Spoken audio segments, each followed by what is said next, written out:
Alrighty. Hello, everybody, and welcome to today's BarkerGilmore's GC Advantage webinar. Today, we'll be talking about something that are on a lot of folks' minds, and that is general counsel in the age of disruption. My name is Max Gelernter. I'm a managing director here at BarkerGilmore, and we are fortunate to be joined by two of my colleagues who serve as BarkerGilmore strategic advisors and executive coaches, Ed Nekritz and Bjarne Tellmann. If this is your first time joining one of these webinars, GC Advantage is a professional development program for corporate, legal, and compliance leaders. And today's presentation is going to be recorded. An email will be sent to everybody afterwards, and it's all available on our website, on-demand webinars from prior ones as well.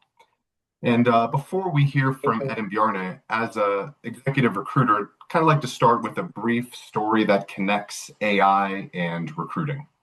Now, last week, I received a cold sales email from an AI recruiting tool that was hyper-personalized, down to my prior placements, their journeys, and how I approach my work. And I realized it felt very personal, but this was all AI. It scanned my LinkedIn profile, it scanned my posts, my comments, and even the profiles of the candidates that I've placed to generate this message. Now, it's 2026. Who knows where AI is going in 2027 and beyond? But as this becomes more common, my premonition is that outreach like that will quickly feel like white noise when something deeply personal knows that it's coming from a machine. So my two recruiting takeaways before we jump in is one, be very intentional about what you put on LinkedIn, and two, invest in real relationships, especially with recruiters that know you. I think that leads into who we are as BarkerGilmore. And at BarkerGilmore, we are a referral-based boutique focused exclusively on in-house recruiting from the GC through every lawyer reporting to the GC. And in a world that is increasingly shaped by AI, our differentiator was, is, and will be the human touch. We conduct searches across the country, from New York to Iowa to California, and regardless of the geography, regardless of the city, we will know somebody who is right for the job. And we recruit across industries, across public, private, and PE-backed companies. And then on the other side of our house, we have the advisory practice. And we have an incredible team of strategic advisors and executive coaches like Ed and Bjarne who've sat in your seat. And those who know me knows I love little sayings. And here, the one that feels applicable is, he or she who walks with the wise grows wise. And as trust and relationships become more critical in this AI era, the most consistent feedback we get from coaching clients is that the coaches help them communicate with greater conviction, move with greater gravitas, and increasingly show up as true stateswomen and statesmen within their organizations. And so with that, Avra, would you mind moving over to the next slide as we kind of go through the roadmap of this conversation and the key themes to keep in mind. So starting out, we'll begin with law in the era of AI, examining the implications of clients, law firms, and the broader legal ecosystem. And we're very fortunate to have Bjarne here with his upcoming book on the topic, so we'll definitely be able to get into that. Next, we'll turn to digital transformation and practice, focusing on how organizations are adapting in real time.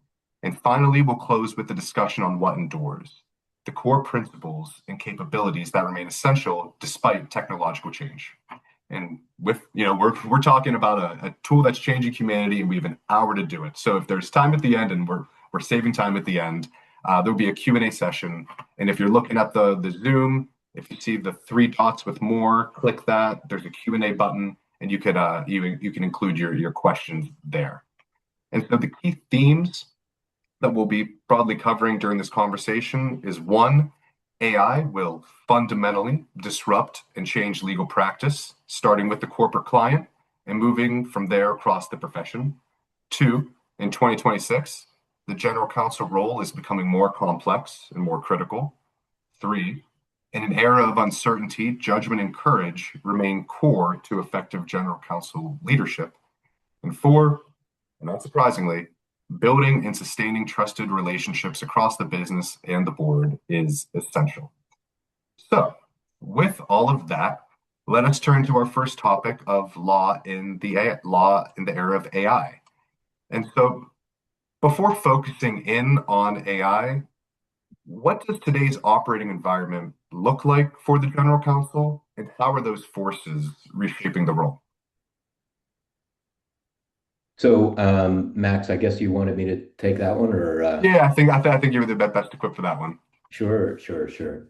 So first of all, welcome everyone. It's great to have so many people on the call. And as Max said, let's have a Q&A when we can.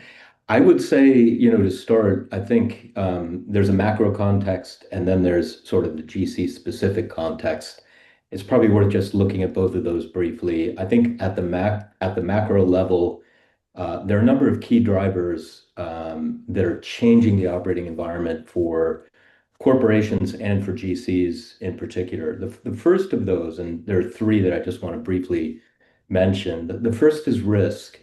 Risk is changing, risk is converging, and there's a fundamental shift in how risk is perceived at the corporate level and how it's managed. And if you really kind of double click on that, what we're seeing is a blurring of boundaries between different risk categories. It's not that clear anymore what's a legal risk, what's a reputational risk, what's a financial risk, what's a supply chain risk. They're all morphing in real time. There are a number of drivers behind that.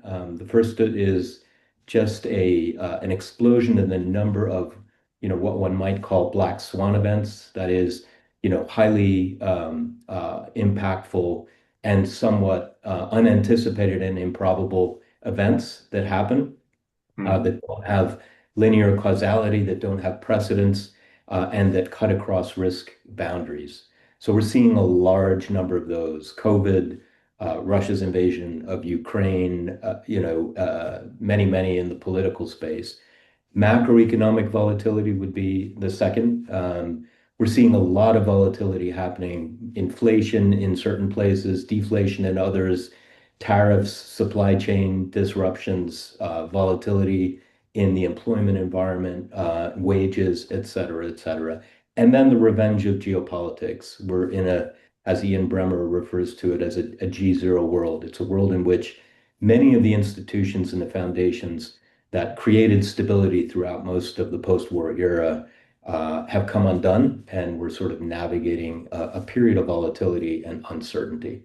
And so, as all of that is happening, companies are trying to reformulate how they manage risk.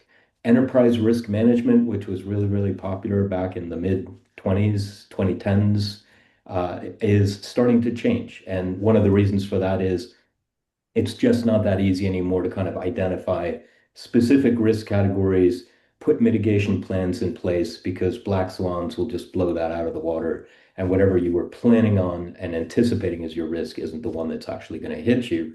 So companies are moving more towards an agenda of agility.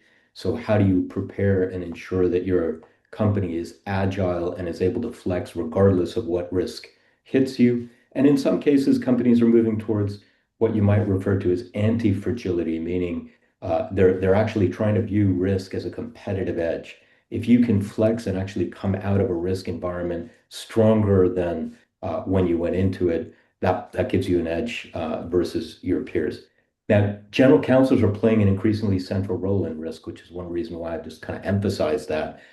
They're taking larger roles, formal roles inside the company, and the demand on them is uh, ever more for holistic advice, less legal specific and much more holistic advice. That's going to have a knock-on effect in terms of what GCs expect from their suppliers. So that's risk. The second big sort of marker that I think we should mention here up front is technology, right? AI is impacting everything inside a company.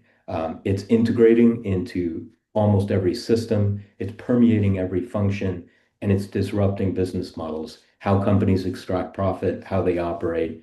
And that's generating a lot of volatility because in many cases, it's a first mover take all environment where the first movers in the space actually capture much of the value.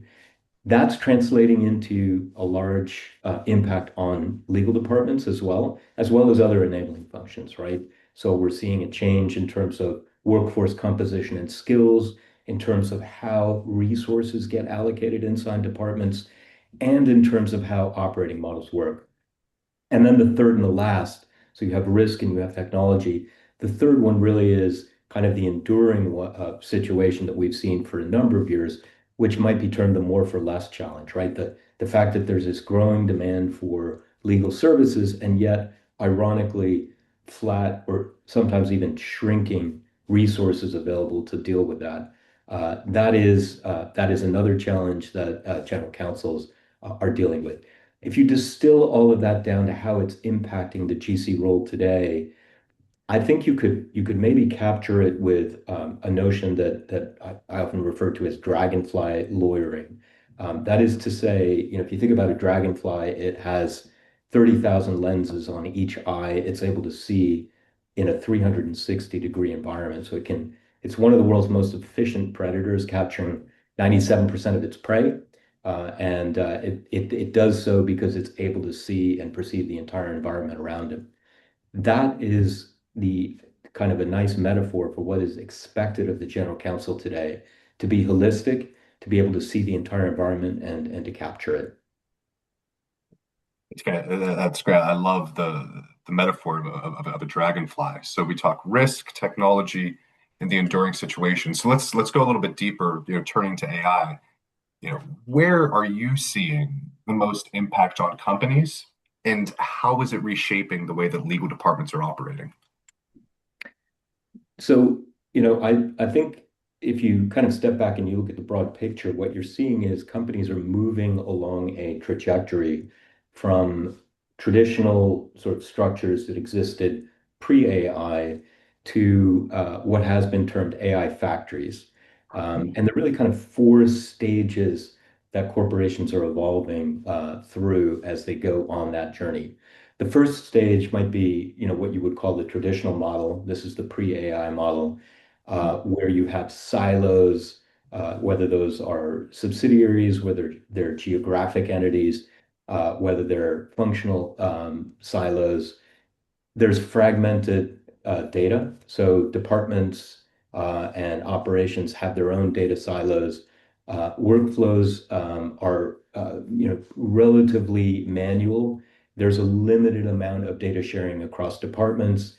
And IT kind of acts more like a support function, not as a core driver of value. So, example of that might be, I don't know, General Motors in 1970, right? Where it's very, very hard for one subsidiary to share data with other subsidiaries. It's very hard for different organizations at the enabling function level inside corporate headquarters to share information with each other. And so therefore, there's a lack of insight that is prevalent. And you require a much more top-down structure in terms of management. So that's kind of stage one. Stage two is sort of data enabled, but still traditional. So what you're seeing is gradual digital integration. So basic tools start to get adopted, contract lifecycle management, CRM tools. You have some automation happening in the back office. Billing, compliance might start to get automated. And you begin to have structured data collection. So, what you might start seeing here are pilots where maybe the finance function tries to smash its data together worldwide, or certain operations try to bring their data together. Supply chain is often a first mover in that regard. But decision making in this stage continues to be human led. And you really don't have heavy AI enablement in terms of supporting anything beyond perhaps basic analytics. Then you have stage three, and that's an interesting stage. That's where AI really begins to embed itself. The enterprise-wide data starts to get pooled. So you're beginning to see larger and larger component libraries across the enterprise. Data pools start to get smashed together in ways that allow AI to embed itself more effectively in the operation. And that enables automated and data-enabled decision making, right? So algorithms start to automate workflows. And you start to see a process shift from human judgment to AI-enabled predictions. Decision making becomes much more adaptive, right? And AI starts to augment and improve bottlenecks. That's stage three. And then stage four is the fully native model where AI is now able to mine data across the entire enterprise. It becomes the core operating model inside the company. And basically, if not all, certainly a large number of the decisions of the products of the services are algorithmically optimized, and you have end-to-end digital integration, and operations become improved through that. A large amount of automation starts happening here too, where humans kind of step out of many of the processes and decisions are happening in a much more automated world. What I've seen in the work that I've done is that about 20% of companies today are in stage four, but the broad mass of companies are somewhere between stages two and stage three. Once you get to three, the biggest transition is actually between two and three. But once you get to three, getting to four is less difficult. And then there are some laggers that are still in stage one, but I don't see that many of them. And maybe just one other thing I would say here is, you know, don't underestimate how many non-digitally native companies are harvesting huge benefits from this Mm. revolution. Walmart is one very interesting example with its omni-channel strategy, its click and collect model, where it has physical stores and a virtual space, which is incredibly effective. John Deere would be another example with intelligent machines and sensors on wheels and software in the cloud that it's now selling as software as a service. Yeah, that's all fascinating. So taking this from a little more the theoretical to practical, we actually just placed a general counsel last week who's on the call today. Hello, and she'll be legal department of one. And so for with GCs leading smaller or more resource constrained teams, how should they be thinking about these shifts? Are there any foundational principles that apply regardless of the team? Well, it's a great question. And maybe just before I answer that, step back and kind of look at sort of how are legal departments, generically speaking, structuring themselves in that environment that I just described. And then we can look at how smaller departments can react and what that means for them. So at the sort of generic level, I think what you're seeing is a change in how legal departments are structured. Um, I've termed it and I know it's kind of a silly phrase, but a gazelephant. The idea that you have a stable back end like an elephant and you have a very nimble front end like a gazelle. So what that means is fundamentally, if you kind of envisage it, you have a technology-based platform at the base of your legal department that is running your operations and that is providing continuous learning loops that is enabling you to scale much more quickly and with greater speed than before. And then off the back of that platform, you have an upskilled legal operations team. So these are people with multidisciplinary skills, not necessarily lawyers, who are making critical decisions about what technology the department needs to acquire, how that relates to the core risks that the department has to deal with, and how that also impacts its strategy, right? And then sitting on top of that platform and those upskilled legal operations professionals, you have specialists who focus on the core areas of risk and opportunity for the department. And then at the tip of the spear, you have highly nimble, agile generalists who are embedded in the business and working very closely with their colleagues on the business side, making decisions in real time. And that technology platform is an enabler for both the specialists and the generalists. And then plugged into that operating model, you have law firms, you have alternative legal service providers with an increasing expectation by AI-enabled departments that those providers will also be AI enabled so that decisions can move quickly, triage can happen more effectively. If we had time, I could go into, and if we have time at the end, go into a little more detail around what that platform looks like that sits under it. So how does all that, sit with smaller departments? I think the general answer is, this is not scale specific, right? Obviously, if you're a big department, you're going to have a more complex environment. But really, if you boil it down, what we're talking about here is optimizing your processes. So really thinking very carefully about your workflows, right? How do you triage work that comes in? Does it get automated? Does it get self-serviced? Does it get escalated to a human being? Does it get handled externally? And then how can you overlay those tools that you need to make that happen? And then where do your partners sit? Do you have outside partners and how do you use them? If you get the process right, if you get the partner piece right, and if you overlay even simple and basic technology, you're going to be able to punch way above your weight. And just by way of example, I did this back in 2014 at the first company that I was at, a public company where I was a general counsel. We took 40% of fixed costs out in the first 3 years just by thinking about how we redesigned our workflow, how we thought about our processes, and then how we overlaid technology around that. Mm. So, and then maybe just one example, because this is becoming an outsized impact in large companies. JP Morgan, I just find this example interesting. It launched a contract review tool a few years back called Coin, which looks at loan agreements. It replaced 360,000 hours of contract review time a year down to minutes. So their tool processes 12,000 documents a second. They saved $150 million in fraud losses in the first year alone. So that's what you can do at scale. But as I said, you can do this at a very local level as well. Yeah, I love it. You go to Napoleon Dynamite, you learn about the Liger, BarkerGilmore, you learn about the Gazelephant. I think that's a great way to look at it. And so I know just in timing, probably maybe like 1 or 2 minutes on this one. As legal departments evolve, I mean, how does this change the expectations of law firms and, as you mentioned, the broader legal services ecosystem?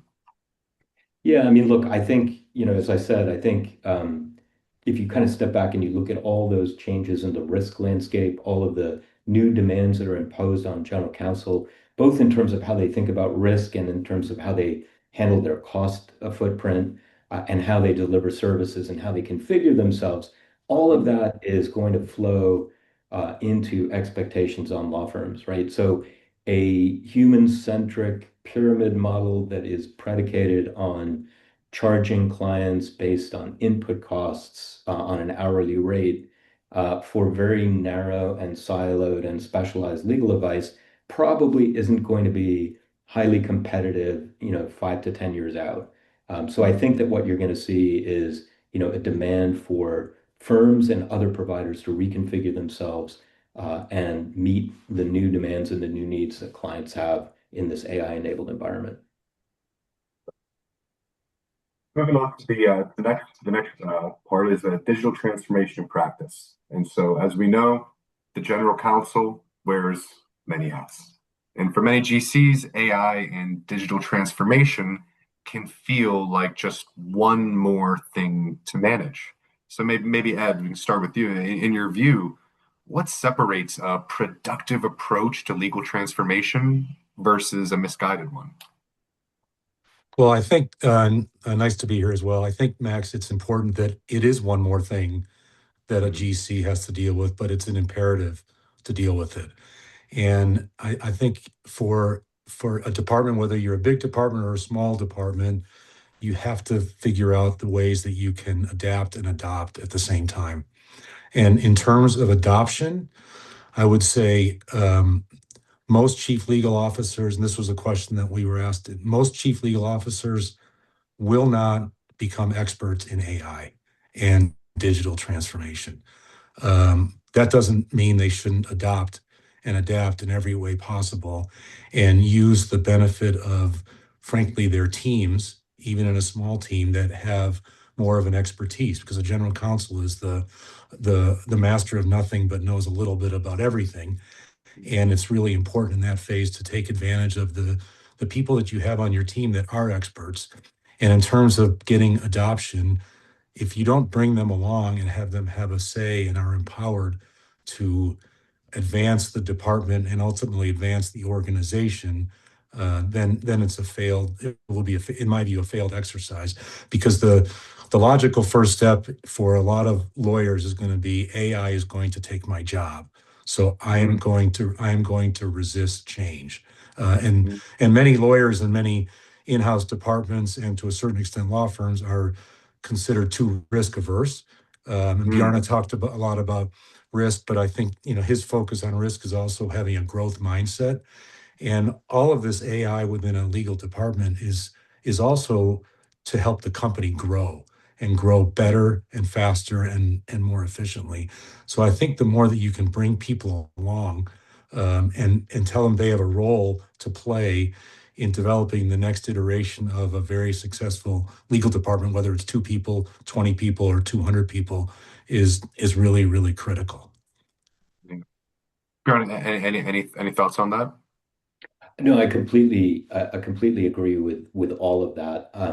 I think the change aspect in my experience is often the most critical. Change is just an inherently emotional journey, and we can talk about that almost as a separate topic. But getting your people harnessed around it, and my one tip on that is don't focus so much on the what and the how, like here's what we're going to do and here's how we're going to do it, everyone. Focus on the why, because that's what everyone sitting and listening to you as general counsel are thinking is why are you making me change how I'm doing things? Why are you threatening my job? Why are you kind of spoiling something that's already going pretty well? So that would be one thing. The only other thing I'd add to this is I think as you think about sort of approaching legal digital transformation, there's a right and a wrong way to do it, and it boils down to sort of the wrong way is kind of like the way that you might end up buying a pasta maker or a bread machine when you go to Williams Sonoma. You get seduced by the technology, you bring it home, you put it in your kitchen, and you never use it. Why? Because it doesn't solve a problem that you ever had, right? Mm. You ended up picking the technology first before really understanding your problem. And so my advice would be start with really understanding what your purpose is. What is it that you do uniquely well? Why do you have a license to exist as a department? And then you can move from there. What are the bottlenecks? What are the problems I'm actually trying to solve for that are preventing me from achieving that purpose? Then you can start to think about how you design for those problems, both in terms of the principles you're going to use and the organizational model you're going to put in place. And once you've done all of that, now you can think about technology. So using the bread machine analogy, you might want to start by looking at how the kitchen is used. What are the kinds of food items that get prepared in the kitchen? What is the demand in the household? And then consider only after you've reconfigured your kitchen to meet those needs, whether you need a bread machine or a pasta maker. Watching. And with Ed, going back to you made a point earlier about embracing change, and I know this can sound like a little bit of a vulnerable question, but that's the point of having a coach. How do you overcome fear? I mean, as a general counsel, there's the unknown. People love having control, but there isn't control here. How do you navigate that as a general counsel? It's really hard to overcome fear, and if anybody tells you it's easy, in my view, they're not telling you the truth. Hmm. Sometimes you have to close your closet door and scream and say, I'm so scared of what's going on. And then you have to come out and you have to embrace it and understand that, in a successful organization, you can be fearful, but you also have to learn to embrace a failure. Because we as practitioners and as business people, I would say, we have to fail a lot. It's very easy to have an organization that never makes a mistake or never develops a product that doesn't make it and just is kind of doing the same thing all the time. That can, in my view, that can work in the short term, but in the long term, if you don't embrace the not knowing and try and advance your business, you're gonna fail. I'll give you one example that always comes to mind. We had a board member that was in the boardroom, that was in the executive room when Kodak made the decision not to go digital. because the decision was that everybody was just always going to stick to film. So people that are my age and Bjarne's age, we all knew about Kodak moments, and everybody had a Kodak camera, and nobody has one today. And Kodak is not a company anymore. When Amazon started, Amazon sold books. That's all Amazon did, and you embrace the ability and the fear of that, and move forward. And for people bringing it back to the legal realm, most lawyers are risk averse by nature, and I think that the lawyers that become successful business people, mid-level, higher level chief legal officers, move that risk. The gray area becomes grayer, and you have to deal in shades of gray, and learn to be comfortable with, and also learn that every one of your decisions or the calls that you make that your CEO or your board is going to ask you to make, not all of them are going to be right. But in an organization that's healthy, that's okay. I think that's a brilliant set of insights there, Ed. And just one thing to add to your Kodak example, I think what's interesting about Kodak is, if you think about what job a camera was doing pre-digital, it was taking pictures. And then the iPhone comes along and multiplies the number of jobs a camera can do. You can take pictures, but now you can also upload them to Instagram instantly. And it created a whole series of new needs that didn't exist before when Kodak was considering the question. I think that's number one, it's an illustration of the sort of, if you let the fear get in the way, you're going to freeze frame and focus on the thing you're doing well now instead of imagining what the world might look like in 3 years.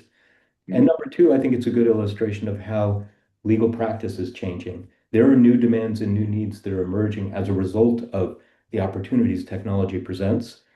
And I think providers should heed that. And then I would also just add one thing to what you said.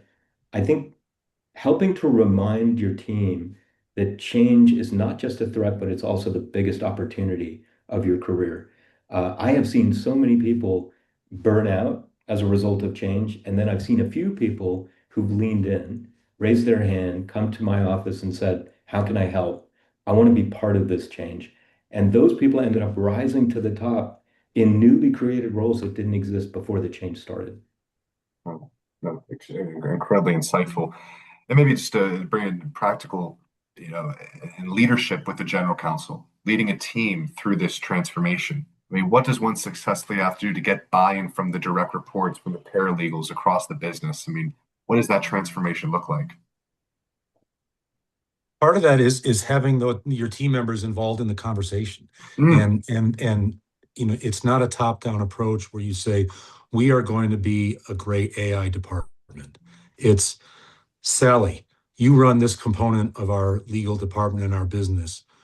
Where are there efficiencies that you think can be gained? You come to me all the time and say your team is overworked, overburdened, working 13 hours a day, and some of those tasks, some of the things they do, where can we be more efficient? Are there repetitive, and this is starting with the low-hanging fruit, in my view.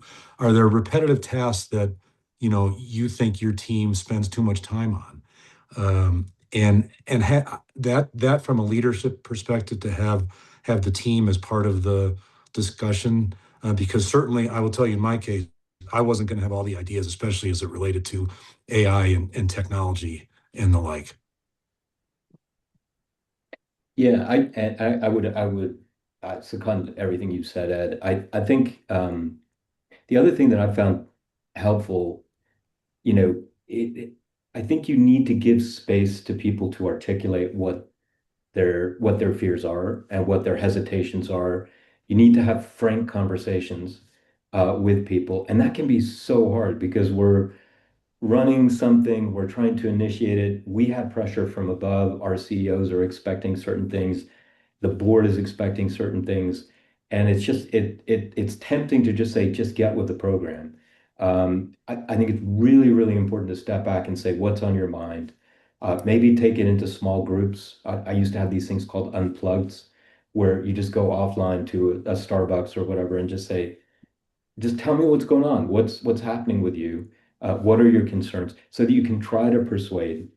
And at the very least, you can help them to understand why something is happening. I found that there are going to be a certain number of people in your department that will never agree with the what and the how. But if they can understand the why, they can go, I'm not on board with everything that's happening, but I understand why we're doing it. That's the first step to accepting that this is actually happening. And then maybe just one last observation on change is, you know, it's easy to see there are three reactions. Our primitive reactions as human beings are to fight, to flee, or to camouflage, right? And fight, that's easy. You see people shout. I've had people shout in my face during senior people on my legal team, literally shouting until they were red in the face at me in public. So you definitely see that. You see people flee, they quit. Sometimes you lose some of your best people. The one that's most dangerous is camouflage, and it's also the most prevalent. People just stand very, very still, and they just hope that you don't notice them, that you don't notice that they have hesitations and reservations, and they just keep doing what they've always done. That's very, very dangerous to your change program. So it's really about engaging people and drawing them out so that you can actually understand what is driving the culture in your department as you undergo that change. Understand the why, empower, conviction, courage, like that. It's all core. And I guess that leads us to this final, piece of the program is, Yeah, AI. I'm sorry to interrupt you, but I want to Oh, add one other thing. please. The other component that we haven't touched on with this is the cross-functional and across the company buy-in. Good point. To a certain extent, if a legal department is just going off on their own and doing their own thing, to Bjarne's words before, the why, everything has to have a why for the benefit of the overall organization. And there are certain things that a legal team can run, or to use the sports analogy, quarterback on its own, but the especially at the early stage of AI and digital adoption and the like, if you get the buy-in across the company and throughout the business lines of how what you're thinking about doing within the legal department is actually going to better the work experience and the potential business growth for those teams, the better, because then they come along and then they also become a supporter of something that otherwise would be kind of just siloed within the legal department. And I use the Jerry Maguire, for those of you of a certain age, on the movie analogy. You talk to your local teams, your business teams. How help me help you. We have a really good legal department here, and we've got some ideas. Here's an idea. Do you think that this would better your experience with your customer? Would it make it faster? Could we generate contracts, in our cases, leases, faster, to help you get onto the next lease quicker? And that, to have people outside your department be your supporters and raising the flag can be really helpful. And also, the hidden benefit of that is it does relationship building across departments, because it's not just going to be you as a chief legal officer. It's going to be your MD, your VP, who's working day to day with the VPs of supply chain, for example. I think that's critically important. Absolutely. Absolutely. And as we know, with the AI is here to stay, so that begs the question, what endures? And to me, I view the general counsel as a gladiator, and AI can be its sword or its shield. It is a tool, but still, it's the gladiator. It's the heart of the gladiator. It's the mind of the gladiator.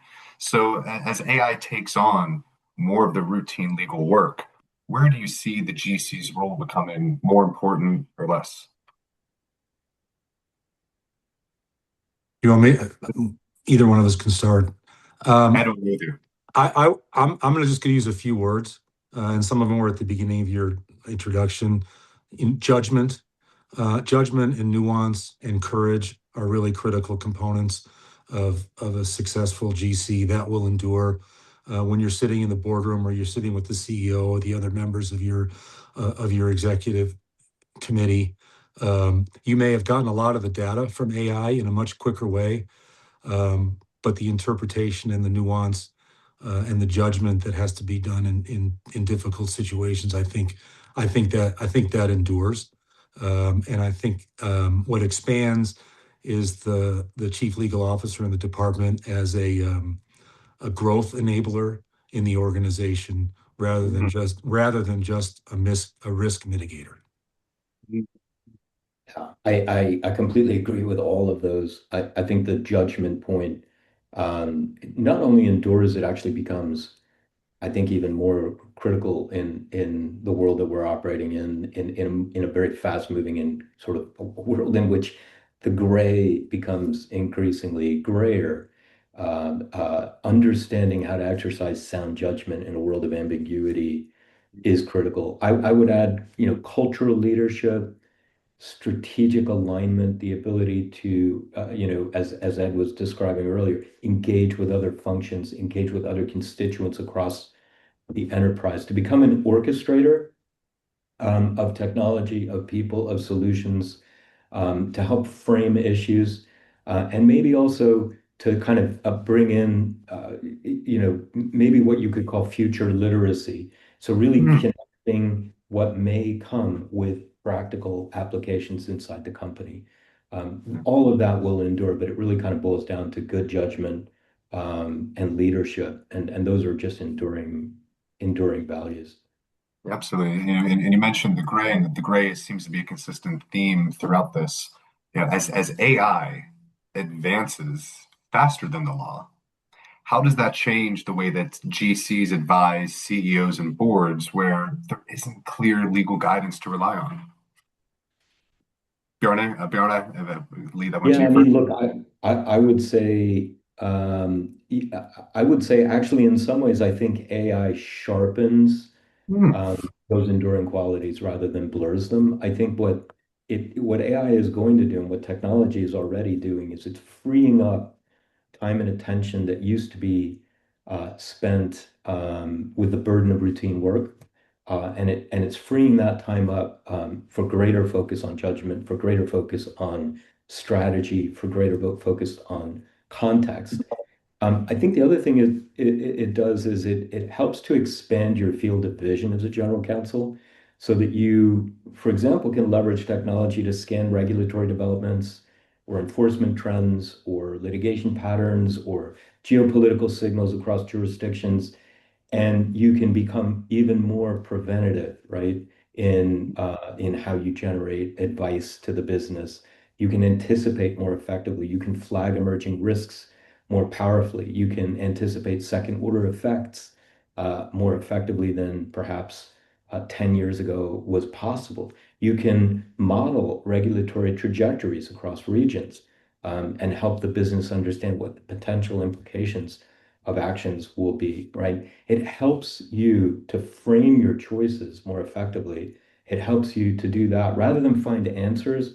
I think really kind of coming back to Ed's point around judgment, how do you help the business frame their decision making, model scenarios, compare options, right? And support the board and the executive as they make those critical decisions. I think it sharpens all of that rather than blurs it. Absolutely. And maybe I think that's right. I think when you're dealing in the gray area, I think 5 years from now, maybe it's not even 5 years from now, when the GC or someone that reports to the GC or the GC goes to the board, the assumption is going to be that the GC has done whatever he or she needs to do and taken all the benefits of AI when he or she is there and they say, and the question is, what should I do? The assumption is going to be you've already done all of the AI analytics, looked at what AI has to say, but it's going to be Max, I'm the board. What should I do? And a lawyer that has, or a general counsel that has judgment and conviction is going to be able to give a well-informed, business-oriented answer that addresses the company. And my CEO always said to me, I don't pay you to have two hands, so don't come in here and tell me on the one hand this and on the one hand this. I want an answer. And if it's 50-50, I don't need you to give me a 50-50 answer. I want an answer. And sometimes it's not going to be right. But if you do all the work, which AI can be very helpful with and increasingly helpful every day, you're going to come in there with better judgment and better conviction. Totally agree. The only professionals who have more hands than lawyers are economists. I think they have a third hand, according to, was it Roosevelt? I can't remember, but it's yeah, it's a good one. So we have about 15 minutes left, so I know we can be talking about this for days, but I do want to carve out some time to take some Q&A from the audience. And I see that we have some have submitted. If you see again, there's a Q&A button. And Dave, I'm not sure if you have any questions teed up, but just pulling up these questions, um, just taking a look. Can you discuss or compare the advantages of developing AI tools for contract review and negotiation independently at the company versus working with a law firm and using the tools that the firm is developing? Not sure if it would be clear enough on that one. Um, sorry, have you on? I don't see the, sorry, I didn't quite catch your question and I can't see it in the Q&A. So could you just repeat that one? Yeah, yeah. So can you discuss or compare the advantages of developing AI tools for contract review and negotiation independently, internally as a company versus working with a law firm and using the tools that they're developing? Yeah, yeah. No, that's a great question. This kind of comes down to the buy versus build, right? I, Mm, I generally speaking, and there are always exceptions to this, but generally speaking, I would avoid trying to build something yourself. I think you're going to go down a rabbit hole. You're not going to be as effective and as good at building things as people who spend their time doing that will be. I'm not sure law firms. There are some tools that law firms are currently selling. A&O Sherman is an example of a firm that has a number of tools and capabilities. They've co-invested in Harvey, among others. I mean, Harvey, by way of example, if you're doing a large-scale merger and you need to do merger clearance review, let's say globally across 170 odd jurisdictions, Harvey can do that nearly instantaneously, and it can prepare the first drafts in those jurisdictions where an application is needed. That's incredibly effective and powerful. But generally speaking, I wouldn't say law firms are necessarily the only place you want to be looking. There are a lot of alternative legal service providers out there offering great tools, and the capabilities that those tools have are just way, way more effective than something you're going to build yourself. The one thing I would say though is you can take a tool that is generic and you can configure it with your data and with your needs. But one caution there, don't put too many bells and whistles on it. I've seen, I've had experiences in my own career where too many configurations and too many sort of special features ends up gumming up what you're trying to create, where you have such a complex process that your team doesn't get the benefit of the tool. mm, mm. That's a great response. Next question, and I think we touched on this a little bit about identifying the solution or find the technology, but what advice and recommendations would you give to a younger company establishing a legal department from the ground up for the first time? And there is an eye towards AI and technology considerations. Do you want me, Ed, do you want to take that one first or should I? Yeah, I would say focus at the beginning on low hanging fruit and things where you can kind of dip your toes in because time is going to be critically important for you and a lot of AI projects take on a life of its own, which is why Bjarne said a lot of the trying to build it internally tends to fail. So I would dip your toes in if you have if you want to try and start with a contract management program, if you have highly repeatable tasks and contracts and that you're doing every day, that you can develop an AI system to help you do those more quickly. Start with that. And my second point would be what I said before is figure out where the business needs and the legal potential tools have the highest degree of interconnection and focus on those. I think you said it brilliantly, Ed. I would put a plug in for my first book, which was called Building an Outstanding Legal Team, which really was designed for somebody coming in and starting a legal department. And it breaks it into the hardware, the software, and the constants. So hardware being things like your budget, your reporting lines, risk, software being capabilities and skills, culture, and then constants around strategy and change. So that's a good place to start. I think on technology, totally agree with you. And I just go back to what we talked about earlier, that really understand what problem you're trying to solve for. Don't start with the technology. Don't let the digital tail wag the transformation dog. Start with what problem am I trying to solve for? Like, what is the big issue that's gumming up my system that could be more effective? And as a first time or an incoming general counsel, I think just, was it Justice Holmes that used to say, stop, look, listen? I think just stop, look, listen. Just try to observe what you see, because your first impressions are a great place to begin. You're going to see things that people who've been there for years don't see. You're going to be asking questions nobody has asked in years because groupthink has moved in one direction. And Mm, that's just a great time to really begin thinking and brainstorming around what works and what might need to change. yeah. No. And I would say force yourself as a new GC or as a new department to continue to reevaluate and assess what the mission is of the department.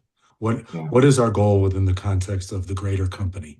And it'll change. It will likely change over time, which is why an effective chief legal officer will always be looking for that and hopefully being ahead of the curve in terms of, is our department aligning with the mission of the overall organization? Can we serve the organization with what we have today? Where are our weaknesses? Where are our strengths? What is the first thing we should do, in 2026 to make sure we are helping the business and mitigating risk at the same time? And maybe on that one question that you might ask your team or ask yourself, that helps to distill that is, if McKinsey or some other consultant comes to your CEO and says, hey, we could outsource 100% of the legal department and save 30% of costs, why should your CEO say no to that proposition? Because if you can't answer that question, then you're just a commodity. You haven't Mm, really understood what it is at core that you're here to do that no one else can do as well as you can. And I think that's where you start. And then you can go from there to figure out what's preventing me from achieving that fully. yeah. And I think we have enough time for one more question before wrapping it up. And I think this question is just a pretty practical one as the ecosystem continues to evolve. And the question is, many law firms are promoting their use of AI tools as a way to save hundreds of attorney hours, yet insist on charging the same amount for their services, and in some cases, charging more for the use of AI. So, what do you recommend for encouraging transparency in law firm billing? And when are they using AI in place of actual real humans? And where do you see the trends going on that front? You want to start with that one, Bjorn? Yeah, no, it's a great question. I think I don't think there's a set answer to that. I think the way I would approach it, you know, I would really be starting from where I think the whole industry needs to head, which is, what is the perceived value I'm getting?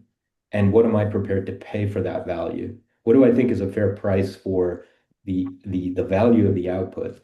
I think for too long we've been focused on what tool are we applying, what is the input cost? I mean, what other industry focuses on that? If you look at consultants, I often look at consultants, strategic consultancy as a nice parallel to legal. They very rarely do that. And if BCG or McKinsey or Bain or one of those, come to your CEO, they will write a number on a napkin after talking about what output they're going to provide, right? If we do this correctly, these are the effects, right? You're going to save this amount of money. You're going to improve your speed time. You're going to have a better, more strategic, cohesive, competitive, whatever outcome. What is it worth to you? Here's what we propose if we succeed. Why do we not reframe that as the sort of I guess you could say the guiding light for what we're prepared to pay, rather than what tool are you using, what input costs have gotten. Who cares? I would start with that. Another thing I would think about is what would it cost for me to do it in some other way? Could I do it myself internally? Are there alternatives out there? And then bench against that. I do think fundamentally a lot of the software that's being used is helpful and is valuable. And so I would give an ear to that as you try to hear them out. But yeah, I mean, fundamentally, every firm out there is not interested in blowing up the model that they have today. They're interested in solidifying it, making it a little bit stickier for you to leave and go somewhere else. But really, at the end of the day, they're still mostly wedded to the billable hour model, to the pyramid structure, which has made them all very, very rich. And I don't think that's going to change until we start to change. And the first step in that change to say, what's it really worth to me? And that's where I would start. Mm. I would quickly just add a healthy relationship with your outside counsel does not need to be devoid of tension. It's okay to have tension with Mhm. your partner from an external law firm, especially in terms of discussions with respect to billing and rates and the like. And there are a lot of firms out there, and especially for the tasks that are more repeatable, that you still need to use outside firms for. And I know there's some outside counsel lawyers on the call, but don't be afraid to challenge them, and that's part of a healthy relationship. Yeah, and actually, that just spurred a thought in my mind, Ed. I mean, I think tearing a page out of the strategic procurement playbook that we see our colleagues in procurement using all the time, of really sort of saying, let's be transparent with each other in terms of what our input costs are, what our margins are, and what we need to make this relationship work. Building that level of trust in your relationship is key.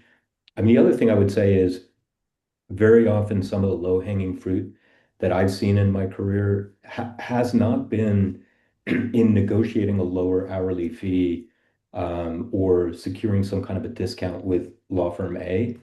It's using law firm A where it makes sense and using law firm B where it makes sense. So use a Ferrari when you need a Ferrari, and use a Kia when you need a Kia. And just by shifting, say, 30% of your universe of outside spend to a lower cost provider that can do the same basic output that you need for a 20 or 30% reduced hourly rate is going to save you 20 to 30%, right? So that's another option you have. And then increasingly, as we head into the AI age, you're going to be able to do a larger and larger amount of that work yourself.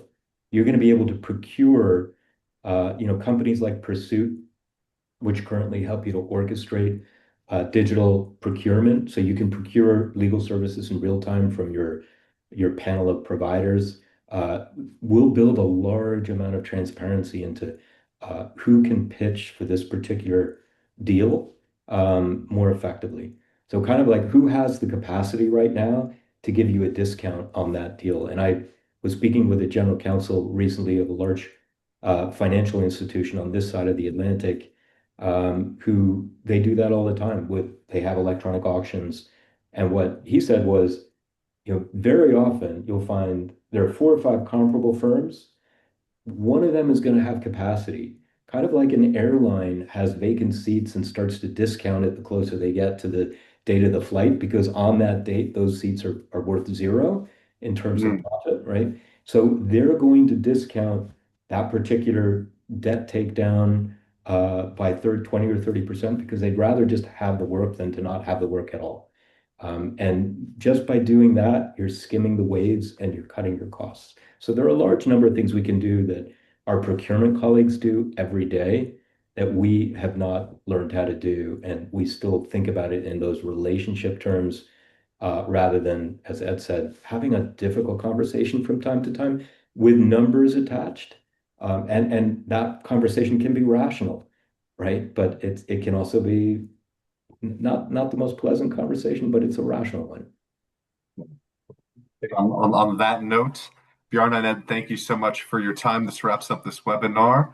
As we go through this year and AI continues to evolve, BarkerGilmore is your trusted partner, both in recruitment and executive search and executive coaching. And our next webinar was pretty much a good follow-up. It's AI and the GC, questions you may be afraid to ask, but should. That will take place on February 10th, 2026, and that'll be hosted by our colleague, Peter Gans. If you have any questions in the meantime, always feel free to reach out to us. There is a 1-minute survey at the end. We're always looking to improve, so feedback is always welcomed, and we look forward to you joining us on the next webinar. Thanks, everybody. Thank you.